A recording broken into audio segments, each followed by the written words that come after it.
Good morning साथियों। कल हमने शाखा खाते ब्रांच अकाउंट्स का अध्ययन किया था। उसमें कुछ बेसिक बातें जो है आश्रित शाखाओं के बारे में मुख्य रूप से बात कर रहे थे हम, और कुछ बेसिक बातें जो आपको बताई थी मैंने। अब हम शाखा खाते की 3 विधियाँ जो है आश्रित खाताओं में लेखांकन करने की, उसमें से पहली विधि का अध्ययन कर रहे हैं। ठीक है ना।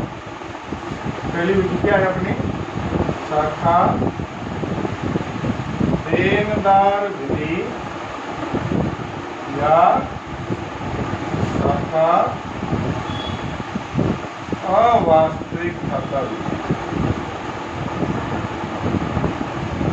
ब्रांच डेटर मेथड या ब्रांच नॉमिनल अकाउंट मेथड। इसमें पहली विधि में लेखांकन कौन करेगा? पहली बात तो लेखांकन आश्रित शाखाओं का लेखांकन हेड ऑफिस करेगा, बताया था मैंने आपको।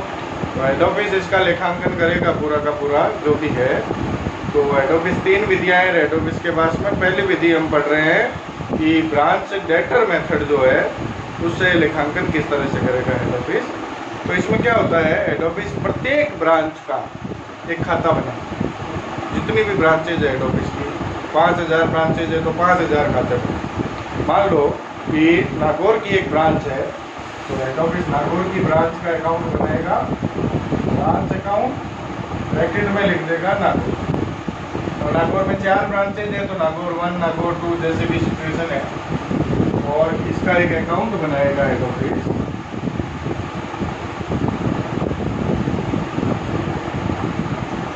नागौर की ब्रांच का अकाउंट बनाना है तो अकाउंट में क्या क्या लिखा जाएगा, ये चीज़ें देखनी अपने को।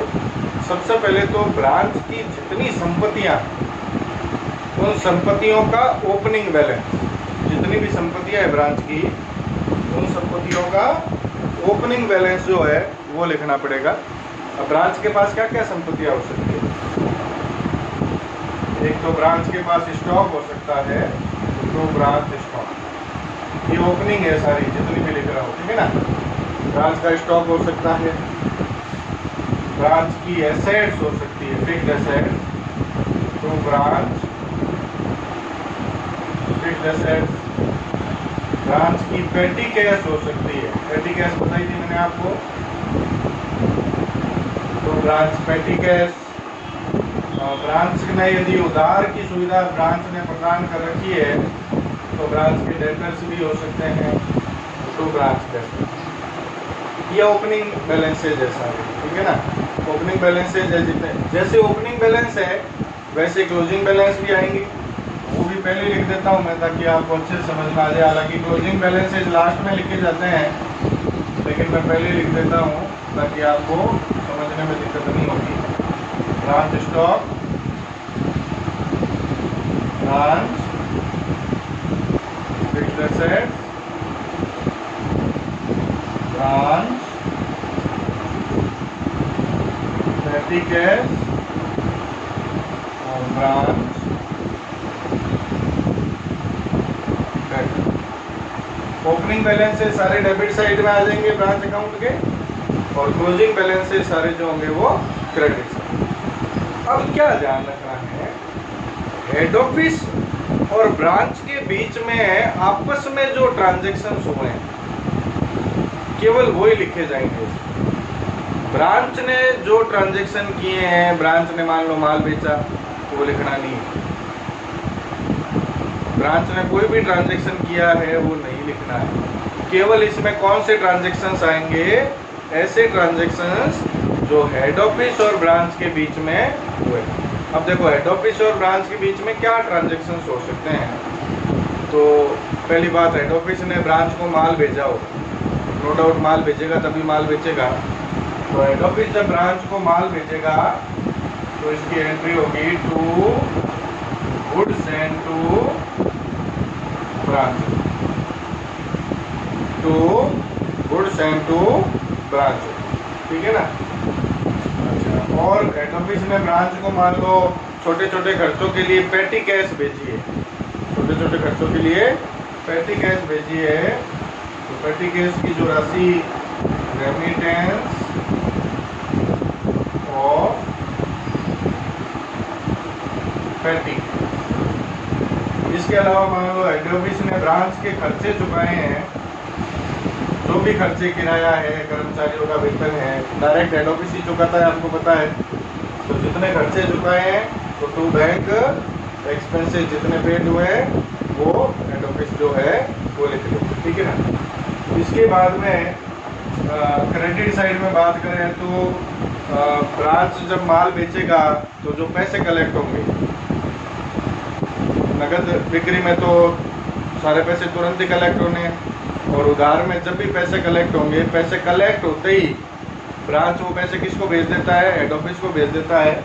तो जितने पैसे हेड ऑफिस को मिले हैं by bank, amount collected from branch, जितने पैसे हेड ऑफिस को मिले हैं वो सारे यहाँ पे आते हैं, जितने भी मिले पूरे।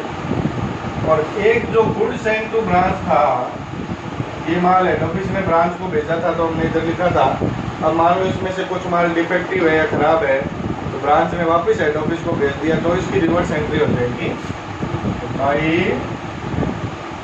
गुड्स सेंड टू ब्रांच, माल क्या कर दिया, रिटर्न कर दिया है ब्रांच ने हेड, ठीक है ना।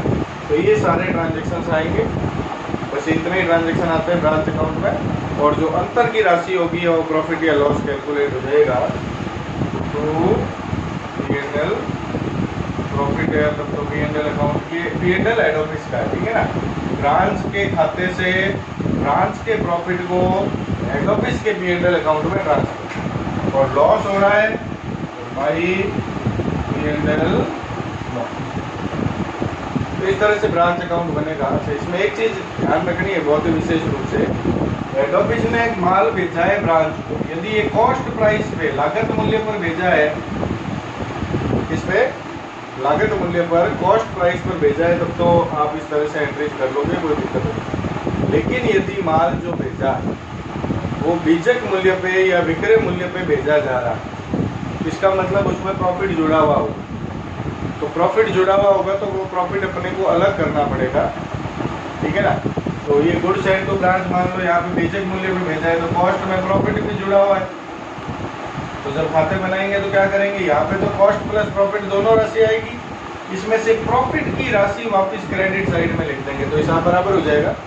इधर कॉस्ट प्लस प्रॉफिट की राशि आएगी और इस साइड में वापस एक एंट्री हो जाएगी by good send to branch, जिसको हम प्रॉफिट लिख देंगे, तो यहाँ पे प्रॉफिट की राशि आ जाएगी। तो इधर कॉस्ट प्लस प्रॉफिट और वापस इधर प्रॉफिट, तो प्रॉफिट से प्रॉफिट कैंसिल हो गया, बचेगा क्या, कॉस्ट। लेकिन अकाउंटिंग करने का तरीका है, यदि बीजक मूल्य पर हो रही है तो ऐसे, लेकिन यदि बीजक मूल्य पर भेज रहा है तो फिर स्टॉक जो है ओपनिंग और क्लोजिंग, ये भी बीजक मूल्य पर ही लिखे जाएंगे। जो ब्रांच के पास में स्टॉक बच गया है वो भी किस पे लिखा जाएगा, बीजक मूल्य पर ही लिखा जाएगा। तो स्टॉक जब बीजक मूल्य पर लिखा जाएगा तो स्टॉक में जो प्रॉफिट जुड़ा हुआ है, स्टॉक में जो प्रॉफिट जुड़ा हुआ है वो भी अपने को अलग करना पड़ेगा। तो स्टॉक में जो प्रॉफिट जुड़ा हुआ है तो इस साइड में ओपनिंग स्टॉक में जो प्रॉफिट जुड़ा हुआ है वो प्रॉफिट क्रेडिट में लिख देंगे तो अलग हो जाएगा। तो क्लोजिंग स्टॉक में प्रॉफिट जुड़ा हुआ है वो प्रॉफिट डेबिट में लिख देंगे तो अलग हो जाएगा, ठीक है ना। तो ये प्रॉफिट की कंडीशन भी हम क्वेश्चन करेंगे तो और ज़्यादा बेटर तरीके से समझ में आ जाएगा। तो ये चीज़ें आपको ध्यान रखनी है विशेष रूप से, यदि प्रॉफिट का एडजस्टमेंट हो तो प्रॉफिट का एडजस्टमेंट किस तरह से किया जाएगा, ये विशेष रूप से ध्यान रखना, ठीक है ना। ये तो बन गया ब्रांच अकाउंट। अब इसकी जर्नल एंट्री वैसे पहले बतानी चाहिए, लेकिन मैं आपको बाद में बता रहा हूँ अकाउंट, क्योंकि बाद में बताने से आपको ज़्यादा इजीली समझ में आती है ना। तो जर्नल एंट्री क्या होगी, सबसे पहले जो ये ओपनिंग बैलेंसेज है इनके लिए जर्नल एंट्री क्या बनेगी, हेड ऑफिस की बुक में branch account debit to branch stock to branch fixed assets to branch pending cash to branch debit, ये ओपनिंग बैलेंसेज के लिए journal entry. Good send to branch की entry, branch account debit to good send to branch account. पैसे भेजे हैं pending cash, उसकी entry branch account debit to bank account. खर्चों के लिए पैसे भेजे उसकी entry branch account debit to bank account. Profit की बात में करेंगे, इधर ब्रांच ने हेड ऑफिस को पैसा भेजा है उसकी एंट्री तो bank account debit to branch account. माल रिटर्न किया है उसकी entry good send to branch account debit to branch account. Closing balances के लिए entry branch stock account debit, branch fixed assets account debit, branch pending cash account debit, branch debtor account debit to branch account. Profit के लिए branch account debit to P&L account और loss के लिए P&L account debit to. तो बड़ी आसानी से समझ में आ गई ना, इसलिए पहले मैंने अकाउंट बनाया उसके बाद आपको जर्नल एंट्री बताई गई। सीधे जर्नल एंट्री बताता तो आप कंफ्यूज हो जाते ये किस तरह से जर्नल एंट्रीज होती है, इसलिए आपको पहले अकाउंट बता दिया मैंने, अब जर्नल एंट्री बताइए तो एकदम इजीली आपको समझ में आ जाएगी कि जर्नल एंट्री किस तरह से। ठीक है, तो ये पहला मेथड है अपना शाखा देनदार विधि या शाखा आवास के खाता विधि। तो मान लो माल बीजक मूल्य पे बेचा जा रहा है, इसमें प्रॉफिट जुड़ा हुआ है, तो मैंने आपको बताया प्रॉफिट इधर लिखेंगे तो उसकी भी एंट्री आप इसी हिसाब से बना लोगे, एंट्री बनाने में प्रॉब्लम नहीं आएगी। ठीक है ना। ओपनिंग स्टॉक और क्लोजिंग स्टॉक में यदि प्रॉफिट जुड़ा हुआ है तो उसका प्रॉफिट उल्टे साइड में स्टॉक रिजर्व नाम से लिखा जाएगा, तो उसकी भी एंट्री उसी हिसाब से बन जाएगी। तो जनरल एंट्रीज में कोई दिक्कत नहीं आनी। अकाउंट आपको बड़ा इजीली बता दिया, फिर से एक बार रिपीट कर देता हूँ, सिंपल सा काम है। पहले ओपनिंग बैलेंसेज लिख लो, क्लोजिंग बैलेंसेज लिख लो, ठीक है ना। अब क्या करना है आपको, हेड ऑफिस और ब्रांच के बीच में जो ट्रांजैक्शन हो रहा है केवल वही लिखना। माल भेजा, पेटी कैश के लिए पैसे भेजे, खर्चों के लिए पैसे भेजे, बस। और इधर क्या क्या आएगा, ब्रांच ने हेड ऑफिस को पैसे भेजे, माल रिटर्न किया, बस। उसके बाद जो डिफरेंस है वो प्रॉफिट या लॉस हो जाएगा, तो कोई दिक्कत ही नहीं, आराम से कर सकते हो आप। ठीक है ना। बाकी प्रैक्टिकल क्वेश्चन आपको नेक्स्ट वीडियो में बताऊंगा, और ज़्यादा बेटर वे में क्लियर हो जाएगा। फिलहाल आप इस चीज़ को अच्छी तरीके से समझ लीजिए, उसके बाद प्रैक्टिकल क्वेश्चन इसके स्टार्ट। Thank you.